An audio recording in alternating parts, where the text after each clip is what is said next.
Welcome back, AP gang. Another day of economics, microeconomics instruction, and quite a bit of review today as well of things that are definitely going to be on that AP test, and some graphing review.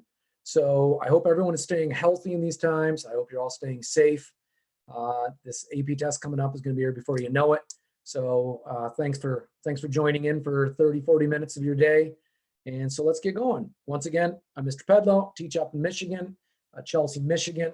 And today we're going to do unit 6.4, which is the effects of government intervention in different market structures. So about a half an hour today, 35 minutes. But the good thing is, as we move forward, I'm really going to try and do more and more free response for you because obviously the AP test is going to be free response. So we'll really hammer away. How do you answer these? What does a description look like? What does an explanation point look like? When you graph exactly what do you need to show? So you guys feel real confident on those, okay? So taxes, this graph should look familiar. It's a little bit of a review. And I'm gonna start here today because we're talking about this government intervention, and taxes is one of the ways that governments intervene in the market. You will need your notes today. If you guys could take some of these notes, it would be great. We are gonna draw some graphs as well. Some of the stuff, as I said earlier, could definitely be asked. So taxes are levied. It's gonna shift either demand or supply. The example I have here below you is a tax that the suppliers, the producers, it's going to affect. So they're going to shift to the left. And as you can see in that graph down there, at the original marketplace, right? The original market, oops, let me try that again. Here we go. The price and quantity at equilibrium, quantity here, price here. After the tax, when the supply shifts to the left, PB. So this is a price buyers are now going to pay. And if you stay on this line, this is a new quantity line. So you can see our quantity has fallen. There's going to be less in the marketplace. And that should make sense, right? Anytime we tax good, right? Taxes are used as incentive. And we know in economics, incentive changes behavior. So typically they tax goods that potentially have negative externalities associated with them. You can think, of course, about sin taxes on cigarettes and alcohol.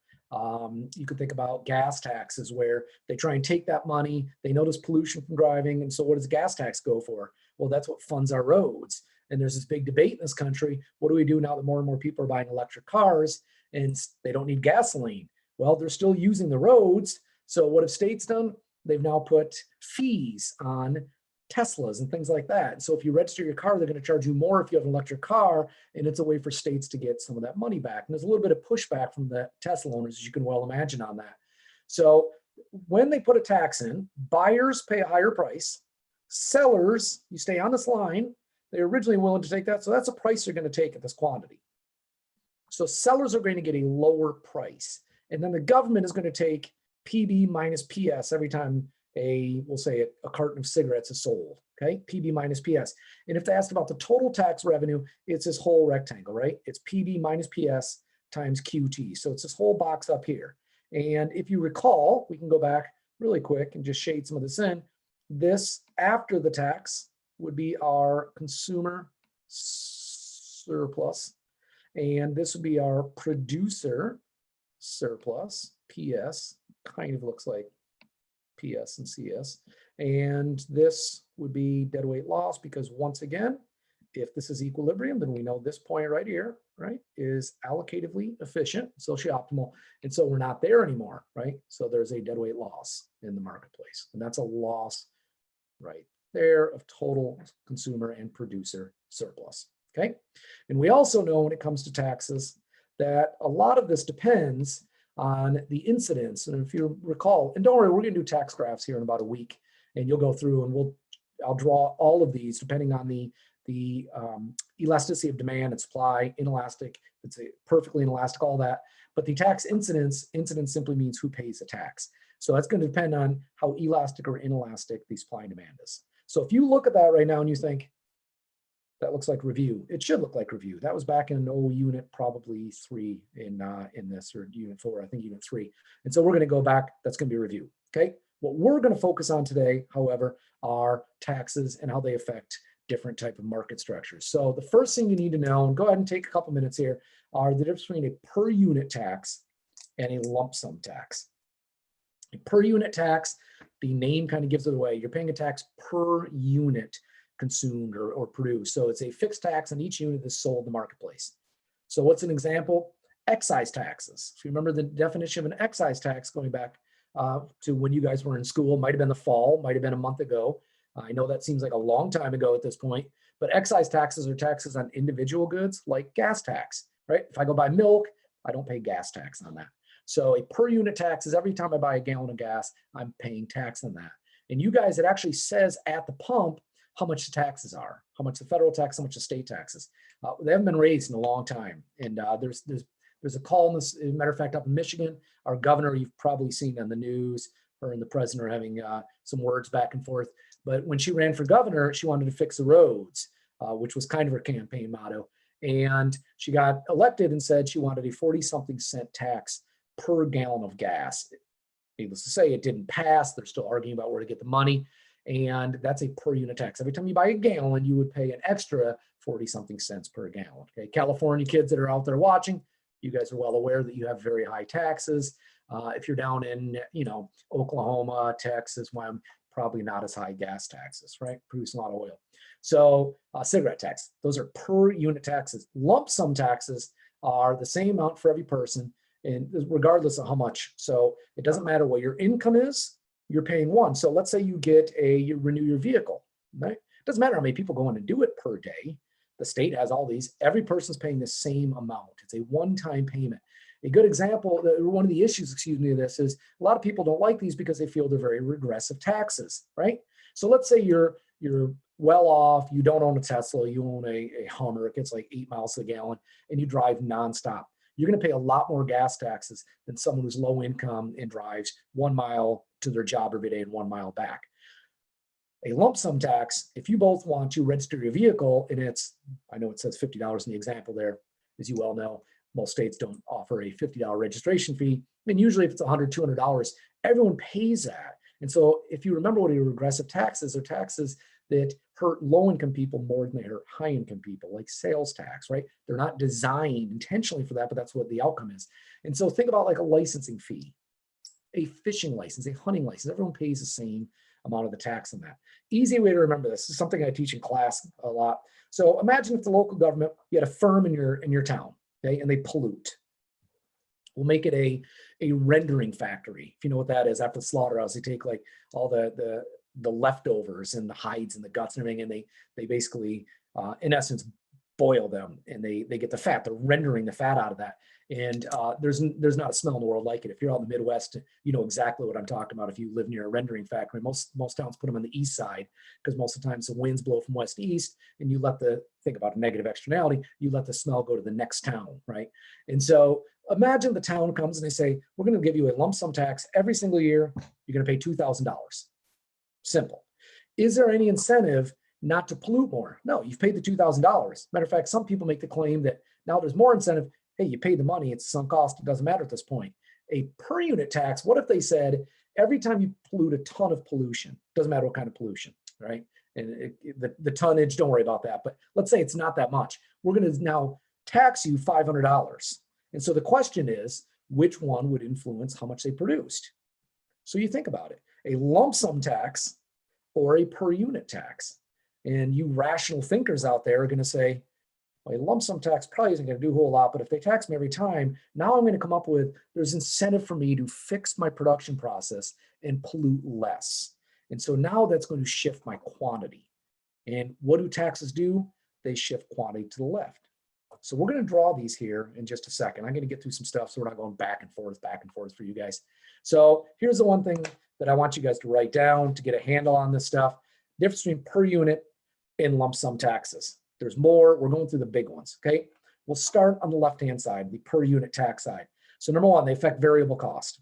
Going all the way back to when you guys learned this, whenever you guys learned your micro. So if you remember your cost, one of the things your teachers did was they taught you the difference between fixed and variable cost. Fixed cost, like rent. You have to pay it every single month. You're paying your rent. It doesn't change. A variable cost, things like wages or utilities. So if you get really, really busy, you're paying a lot of wages. Right now, for a number of firms in the United States, right, the variable costs have dropped dramatically. They don't have workers. They're not open. Their utility bills have probably fallen. They're not paying a lot in electricity because they're not open. So those are variable costs. Fixed cost, a lot of these businesses still need to pay rent. So that's a fixed cost, or maybe someone's salary is a fixed cost, okay? Per unit tax, number two, big thing here, they affect marginal cost, because what is a marginal cost? It's the additional cost to hire an additional worker or produce one more good, right? So the additional cost there. And so if you're going to tell me that every time I produce one more thing, you're going to charge me more taxes, then that's a marginal change. That's each additional product. That shifts the marginal cost curve upward, which decreases the amount produced, number four, and we're going to show you that here in just a second.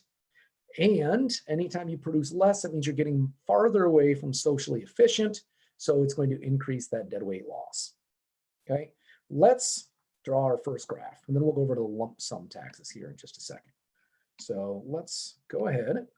All right, here we go. So per unit tax, we'll say on an imperfectly competitive firm here. Okay, we'll just use a monopoly, for example.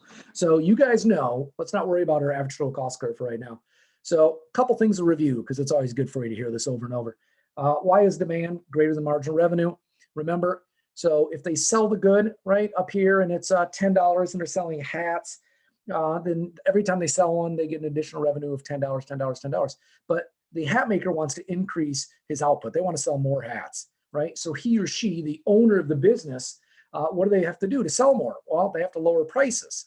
Okay, so they set the price here at 8, whatever it is. The problem is the people that are willing to pay 10 now, well, they're not going to pay 10 and watch someone else get 8. So now you have to go back and lower the revenue. So you have to lower the prices you need to $8 for everyone. So your total revenue falls, right? So your marginal revenue is going to be below your demand, because in order to increase output, you have to keep lowering the price for everyone. So even though these people might have been willing to pay this, you only get this much, okay? Your marginal cost falls in the beginning, right? You hire a couple people, it gets cheaper, but eventually it shifts up due to the law of diminishing marginal returns. Your teacher probably taught you guys this in a couple different ways. Possibly they had 2 garbage cans set up on the side of the room and you passed tennis balls back and forth. Possibly they made like the little Christmas links, right, that you guys made when you were back in first grade. And maybe they had people cutting greeting cards and drawing, and then they would have another kid come up behind the desk and they would keep track of their total product, and then you could show where diminished marginal returns, right? And that kid's always embarrassed, the third kid up, when the first kid makes 4 and the second kid together they make 10, and so it's increased and that's driven down their cost. And then the third kid comes up and together they only make 12, and everyone's like, what's wrong with that third kid? Well, nothing, there's just not enough resources. So that's why the marginal cost curve is going to shift up. So we're socially efficient. Remember, demand, right? Marginal revenue. If this were a perfectly competitive firm, our marginal revenue would equal our demand curve, right? Mr. DARP. And so our allocatively efficient would be way out here. But that's not where monopolies set, right? They don't set their output out there. What they do is they go where MC equals MR. So that's first and foremost, right? Make your dotted lines down. Here's your quantity. Stay on that line. Most of you are saying, we got this, easy. Review. There's our price. What happens if you put a per unit tax? Okay, so if you go back to what you guys just wrote down and you look at your notes there, your marginal cost will shift upward. So let's draw a new marginal cost curve. Okay, there it is. Shifts up. Once again, go where MC equals MR. So look what happened. Our quantity fell. Okay. In addition, it's driving up the price for consumers, because the monopolist is going to eat that entire tax, right? You don't think cigarette companies, big oligopolistic companies that they were, you don't think they ate that entire tax. They're going to shift some of that cost right onto the consumers, especially when the demand is very inelastic like that. So look, originally, if we were at the original output, here was our deadweight loss, right? But now look what's happening, right? We're here, we're increasing the deadweight loss. Why is that?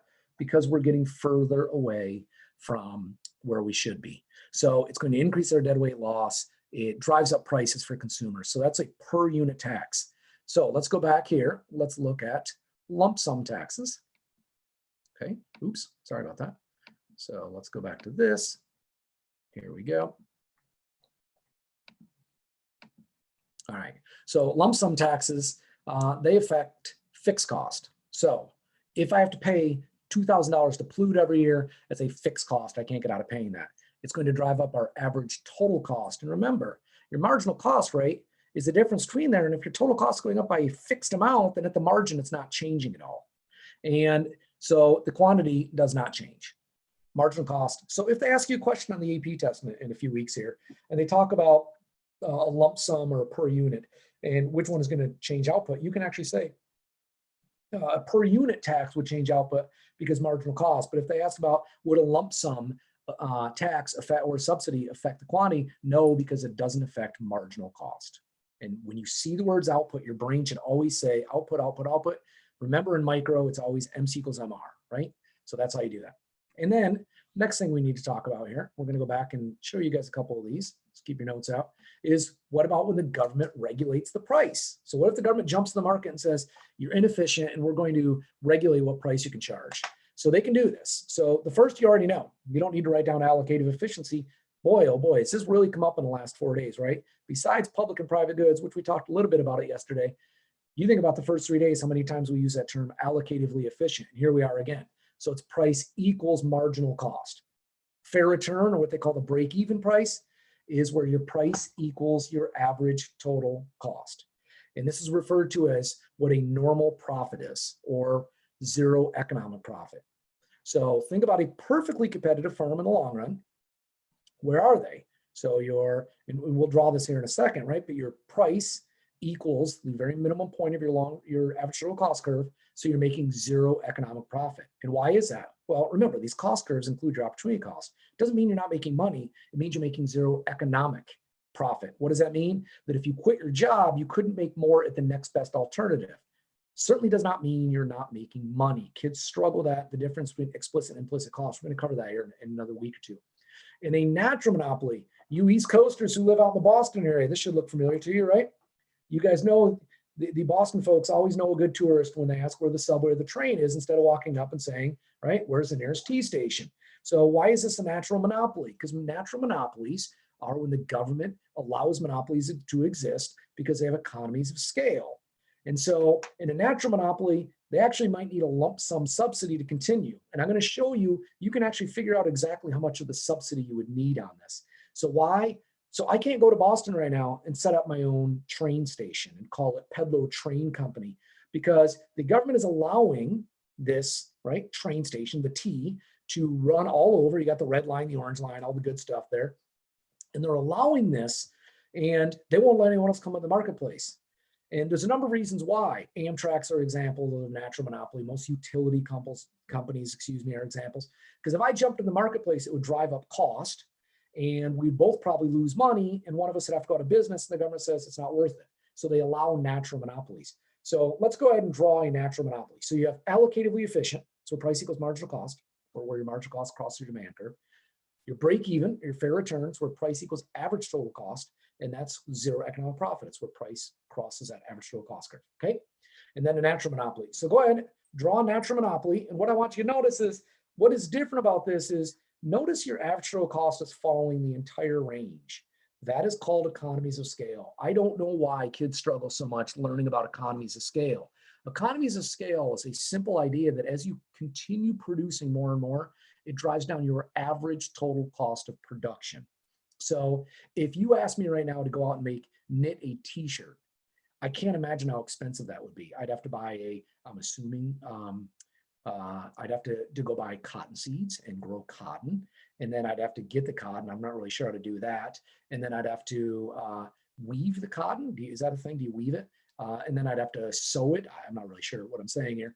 And eventually, maybe I could theoretically make a shirt. Okay, I probably couldn't. But if you're over in a t-shirt factory somewhere in the world, right? And you walk in at the margin, right, for them to make another one, think how cheap it is. It just keeps driving down their average cost, because now it's just, you're dividing by a bigger and bigger number of your cost, right? So notice what happens in a natural monopoly. That's called economies of scale. Notice also your marginal cost is typically below. It is in that normal range, right, when you normally draw this. But notice in a natural monopoly, it stays below your average total cost. So can they make profit? Well, of course they can make profit, right? I would assume that cities that run the water treatment plants are making some type of profit. How do I assume that? Because every time I turn my faucet on, water comes out. And I would assume that if every single year they lost millions of dollars, I would be forced to dig a well. They couldn't stay in operation without massive government subsidies. Okay, so that's a natural monopoly. And I want to show you something on this natural monopoly. And I figured it'd be easier for me to show you this here. So if you went out to where your marginal cost crosses your demand curve, this is allocative efficiency. So let's say the government got involved and said, we want this to produce with this natural monopoly to produce right here. Okay. Q, we'll call it QS, socially efficient. All right. What's the problem? Well, if you're looking at this and you say, the problem is if this is the price they're going to charge, right? Trying to make kind of dotted lines here.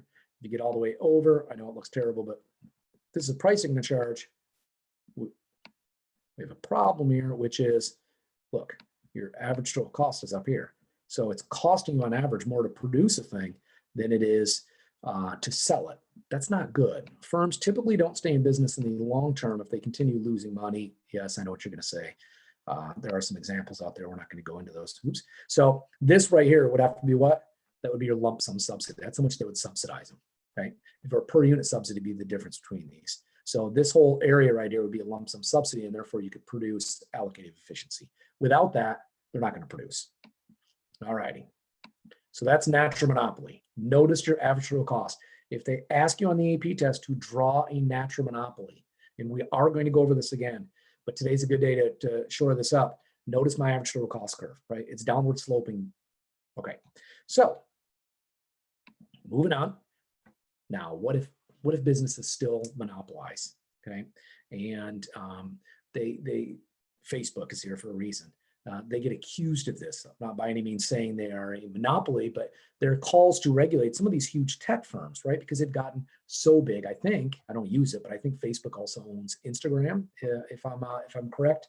They own a lot of things out there, right? And if you look at ad revenue, if you look at social media, it's not like people are using MySpace a lot anymore, right? Facebook came out, there was actual competition, and MySpace is not something that most of you might be saying, what is it, MySpace? Ask your parents, it's pretty spectacular, ask your older siblings. So antitrust legislation goes all the way back to the late 1800s, right? The large businesses, large trust. People were very concerned that they had way too much monopoly power, and they really were going after a few firms in particular. One of them, of course, being Rockefeller, right? If you know anything about Standard Oil, when Standard Oil was broke up, I believe there were 34 separate companies like Chevron and I think Texaco, I think Shell are still remnants of these companies. Can you imagine one company being broken up into 34 different companies? That's how big they were. So we have antitrust laws designed to, number one, promote competition.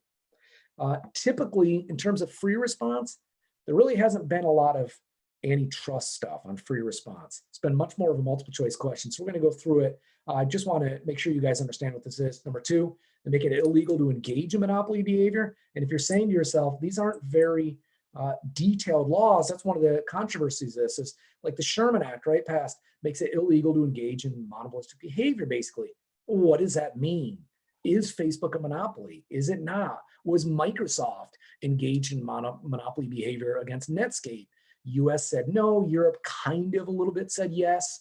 You look at these things, it's very controversial. Number three, they're designed to maintain competitive business environments. So they want businesses, right? So, and then number four, they want to eliminate price fixing, collusion. So I go into a local coffee shop, I own a hotel in town. It's a small town, there are two hotels, and the owner of the other hotel is standing in front of me, totally legal. We've broken no laws. We can certainly get coffee. I shake his hand, well, back, this is before, so maybe we bump elbows or something, or maybe we just say hi to each other. And we get talking and I say, how's your business? Still illegal. We're not doing it. Adam Smith warned about this, right? Said anytime you get business people, the first thing you're going to talk about is how to basically, benefit themselves and not the consumer, basically, is what Smith was saying. So what is this collusion, this price fixing? Well, now I say to him, how's your occupancy rate? And the other hotel owner says, well, we're down to like 30%. I say, hey, there's this big thing coming up in our small town on April 5th, right? So why don't you raise your rates by 30%? We both know we're going to sell out our hotel, and I'll raise mine by the same. And as the raise goes up, they won't have choice. They'll have to pay the higher rates because now we've eliminated that competition between us. Now we've broken laws. Antitrust acts are there to ensure this doesn't happen, okay? Not that businesses would ever do anything like this. And if you look up how many businesses have paid fines over this stuff, it's mind-blowing because they get caught, and sometimes these schemes are massive global schemes about price fixing on commodities and things like that. Okay, so that's antitrust legislation. So let's real quick go back and let me show you what we were talking about here with. All right, so if you draw another monopoly graph here real quick, okay. Now I included my average total cost, my marginal cost. So remember, so the first one, let's label this QA is allocatively efficient. Okay, I'm just abbreviating over here, allocatively efficient. Okay, so make your dotted lines down. Let's label this QA. Right there. Okay, QA, allocatively efficient. And then where price equals your average total cost is right out here. So let's label this one. I know I should have kept them further away. Okay, and so where we'll label it QFR. How's that? Fair return. Okay, so this one is QFR, and that's where price equals average total cost. Okay, now there's one more thing the government can do that we haven't talked about. They can put in effective or binding price ceiling in the marketplace. So don't draw what I'm about to draw for a sec, just watch here. So normally, right, our demand, our margin revenue goes just like that, okay? I know you can't see it, I drew it light for a reason. Demand, margin revenue, just like that. Watch what happens. Let's say that here is my quantity, here's my price, okay? And let's say this imperfectly competitive firm is selling the price, okay, selling the product for $20. And the government comes in and says, from now on, remember, price ceilings are maximum prices, and to be effective, they have to go below ceiling low. So they put a price ceiling down here. Okay, what does that mean it's going to look like? So now that I drew this, okay, I want to show you exactly. Okay, obviously I don't have the capability like a whiteboard to erase anything. So let's draw this the way it would actually look. So here's my. Let's say they said, okay, let's go back up here. Let's say they set this, what did I say? It was 20 bucks. Let's say they put the price ceiling right here at $15. Okay, so remember that for a minute. So now at $15, a price ceiling, think about what your margin revenue, it's your additional revenue every time you sell something, right? So now your margin revenue is going to equal $15 every time you sell it. So it's going to go just like this out to where my demand curve was, and then my demand curve will go down, which is kind of crazy stuff. And so now, right, it will be more effective. And if I had, so I'm going to draw these really light so you can see them. Here's my original demand. Here's my original marginal cost. If I originally went here, look what's happening. They can put this on here because now we're getting closer to socially efficient, which is out here. So my quantity, so my quantity is increased. So let me walk you through that. This demand and margin revenue, they disappear. It's this line now because demand is all the prices I'm willing to pay, right? What a demand curve is. Margin revenue is the additional revenue. Every time I sell something, these lines go away. And your margin revenue is your $15 out to your demand. So what you're worried about is where, right? This is your MR now, where it crosses your marginal cost. Everything comes to MC equals MR. Right here it is. So originally we were producing where MC equaled my original marginal revenue curve here, but now that that doesn't exist anymore, we're producing more. So the government can in fact jump in the marketplace and put price ceilings to affect this, okay? So far so good.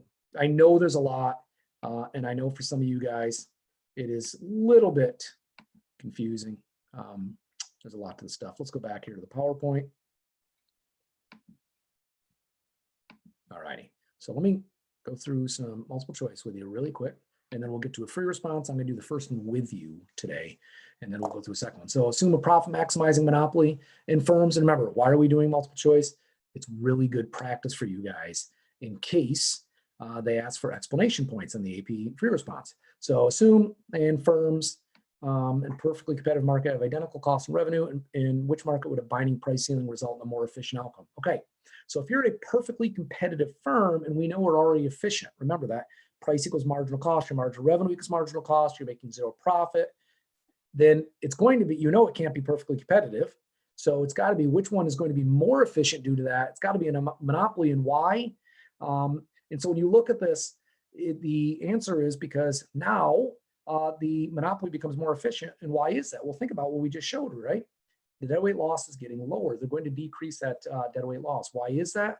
Because you're getting closer to socially efficient, okay? Antitrust legislation. We just went over this, so this should be an easy one. Makes it illegal for a firm to monopolize an industry in which of the following best states the economic rationale. So think about it. Anytime you see a question, they're asking anything to do with efficiency, your brain should always tell you, all right, allocated efficient, socially efficient is where price equals marginal cost. So on this example right here, go out to where marginal cost crosses. Here's your allocatively efficient output level right here, okay? Is that where so price equals marginal cost? Is that where we're producing? No. In a monopoly, you go where MC equals MR, move up to your demand curve. Here's your price. Meaning price, if you stay on this line, is greater than your marginal cost, which is down here. And that's why it's inefficient. So when you see a question like this, if you see one on the AP test asking about anything like this, always remember that, always look for this. If the price exceeds the marginal cost, we're not efficient. And that's why they don't want monopolies, because there's barriers to entry, so we're not getting that efficiency. And then let's see here, next one. Okay, the graph above shows the price and cost condition for a natural monopoly. Okay, easy stuff, right? We just drew a natural monopoly. And so what they're going to say is the amount of the subsidy required, the lump sum subsidy to regulate the monopoly, excuse me, and produce the allocative. So once again, you guys have 45 minutes on this. So if you can, take your time, underline what's important, or read, what, I don't know exactly if you can underline online, but so think, all right, once again, allocatively efficient. I know that's where my marginal cost crosses my demand curve. Price equals marginal cost. It's right here, Q3. And the problem with that is my average total cost is up here. So the lump sum subsidy is going to have to cover this entire area, right? Oops, nope. My finger slipped. That is bad. Okay, it's right there. This is rectangle. Please ignore it down to H. It has nothing to do with it. So it's going to be P3 to J to K to P2, which I believe is answer D right there. Okay, ignore the the slip. And last but not least, if a per unit tax is imposed on a monopolist, how will the monopolist marginal cost curve? Let's start there first. Per unit tax is going to shift marginal cost, and we know it'll shift up. So you throw A and B and C away. You're down with D and E. What about output? Okay, so go back. So if it shifts up, that means it's hitting marginal revenue at a lower quantity. So you know output is going to decrease. And then it's going to drive up the price for us because monopolists are going to make us eat some of the cost as well. So your marginal cost, as it increases, output decreases, prices increase, or answer D. And let's do this. So, oh, perfect timing. Go ahead, I'm going to do this actually at the same time you guys are. And obviously it might take me a little bit quicker, but let's go ahead and do this together. And then the next one, I'll give you about 2 minutes to look at. And if you guys could do it for tomorrow, and then tomorrow you're not going to have anything to do because Thursday we have so much to get through that I'm going to do tomorrow's with you. So let's do this. Cahilla's Mining, one of my favorite mining companies, one of my favorite human beings who owns this company. They're currently operating a loss. So go ahead and draw your monopoly graph. And the key is, so once again, what's important here? They're a monopoly, so you know it's imperfect competition, and they're at a loss. Remember, on the AP test, when you guys get to these free response, when they tell you to label something QM, label it QM. Don't make the reader think, what is wrong with this person? Besides, if they have you label something QM and then QA, and you forget label Q and Q prime, you can't get the points. So make sure you follow the directions. So go ahead and do your profit maximizing quantity. Your profit maximizing price is going to be, it looks like PM average total cost. And we're going to be nitpicky here today with your average total cost. Hopefully you remember something about it. And then allocatively efficient quantity is QA. And I'll show you mine here in just a second. And then it says B. So you guys got, hopefully got that far. Demand, marginal revenue, marginal cost, and average total cost. dotted lines. Don't forget your P's and Q's. And B, suppose the government grants Cohelus Mining a lump sum subsidy so the firm earns zero economic profit. On your graph, shade the area of the subsidy. Okay. Think about it. A lump sum subsidy. The first thing you need to think before you draw anything, what is that going to do to quantity? We know after today, it's not going to change the quantity. It's not affecting marginal cost and margin revenue. So there's the good news. So where then, if they're going to stay at this quantity, where could they give them the money? And if you think about what I just showed you with the other graph, the natural monopoly, you just have to look for your average total cost curve. So on your line, on your quantity line, draw your dotted lines till it's average total cost, go over. And did they say to shade? They did. So shade in the area. No, you don't have to be Picasso. It doesn't have to look perfect. Just make sure you shade all of it. Okay. And then will the quantity increase, decrease, remain the same? We've already answered that point, right? It's going to remain the same. Your explanation point, once again, these are important points. Your explanation points are, it doesn't affect marginal cost. Simple answer, perfect answer. C, instead, the government provides Cohelus Mining a per unit subsidy such that the firm earns zero economic profit. Will the profit maximizing quantity increase, decrease, remain the same? Once again, a per unit subsidy. You're getting paid every time you produce something. I can tell you right now, if you paid me every time I did something, I would do more of that activity. So it's going to increase. And why? And this is where kids struggle, because they always think, well, money's at the revenue. Well, okay, but let's talk about your marginal cost, right? And opportunity cost and these kind of things, right? If you think about my marginal cost, if it costs me an additional $8 to make a hat and you're paying me a subsidy, in essence, what is that doing? I'm using that to offset my cost. So it's driving down my marginal cost. So that could be your explanation. Quantity increases because marginal cost decreases and hits margin revenue at a higher quantity. And I'm going to show you that even though they didn't ask you to draw it. Okay, don't draw it on yours. It'll get too messy. And then C2, well, the price paid by consumers. Once again, if you're being subsidized, you're going to produce more of something. And as that does and drives down, and we'll show this on the graph, what's going to happen to price? It's going to fall, right? A tax can increase price, subsidies lower the price. We subsidize a lot of agricultural products, if you're not aware of that in this country, and it keeps prices down. And then D, in this market, will the lump sum or the per unit subsidy lead to an increase in total consumer surplus? Well, if a lump sum subsidy is not going to affect the quantity, then how could your consumer surplus change? But if a per unit subsidy, and so it's going to increase per unit, and what would the explanation point be? Think, what is consumer surplus, right? It's the difference between what a consumer is willing to pay and what the price they actually pay. That's what consumer surplus is. I'm willing to pay $2 for a Gatorade and I only pay $1. So my consumer surplus is $1 that I, in essence, saved, right? Your goal in life is not to get things cheap, is to maximize consumer surplus. That's a very important lesson in economics. And if prices fall, what happens to my consumer surplus? Goes up. So here's what you guys should have. Okay, let me show you exactly what yours should look like. And then I'll give you the last free response real quick. So you get a point if you had demand greater margin revenue. You get a point if you had quantity QM, where MC hits MR. You get a point if you have PM over here. You get a point if your average total cost was up here. And if you guys, I know many of you had some outstanding teachers. And so you're one of Mr. Romano's teachers down there in Marist, and he has taught you well that the marginal cost always better go through the very bottom of average total cost. We're going to talk about why that is here. But if you forgot to do that, okay, so you got 4 points, most of you did. The next, they ask the question, what about the subsidy? So you go back to this quantity line, go to your average total cost. This will be your lump sum subsidy. That's how much money they would have to get to continue producing at this quantity. And then they said, is that going to affect quantity? No. And I told you I would draw for you. So your graph should look like this. You probably got most of the points. The 1 point, watch what happens. If you give me a subsidy, my marginal cost fall, right? Some people say fall, shift to the right. Here's my new marginal cost.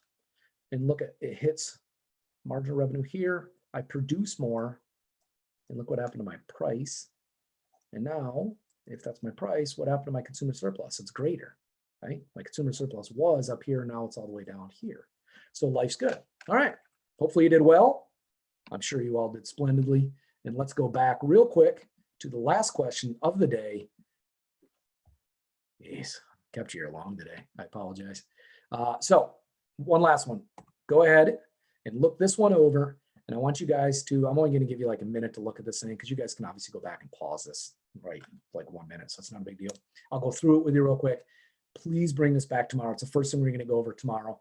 Tomorrow is big. We start labor markets, which is on the test this year. Well, theoretically, it's part of what could be tested, units 1 through 5. And I will tell you, after 21 years of teaching, labor markets are one of those things that even as a reader in past, I see kids struggle in labor markets. And so it's review. Tomorrow is the material that definitely could be asked. And labor markets is kind of one of those things that kids get stuck on. So we're going to do units 5 tomorrow and Thursday. And then Friday, we get to go all the way back to day 1, where your teacher taught you about the difference between capitalism, command economies, and market economies, and the 3 questions and scarcity and all that good stuff. And listen, you could say to yourself, well, they really can't make a free response question about scarcity or the different types of economic systems. Oh, that yes, they could. They could certainly make a free response on that. Who knows what it's going to look like? So, electrified company operates as a natural monopoly, providing electricity for a particular region of the country and as a constant marginal cost. Right? Little trick for you, constant. You know what that means. So once again, a natural monopoly, draw a correctly labeled graph, show the quantity, the price, allocatively efficient quantity, and deadweight loss. You guys probably can do all that at this point. B, suppose the government wants a monopolist to produce a socially optimal quantity in the market. Would granting a per unit subsidy or a per unit tax lead them to produce closer? Well, come on. Really, you guys, I mean, that's too easy. You know, it's simple. See, instead of granting a subsidy or a tax, the government's considered regulating. So this is kind of what we just did here a few minutes ago. And if the government's goal is to have the monopolists earn a normal profit, we talked about that today, indicate on your graph the price that they would set and label that PM and the resulting quantity labeled QN.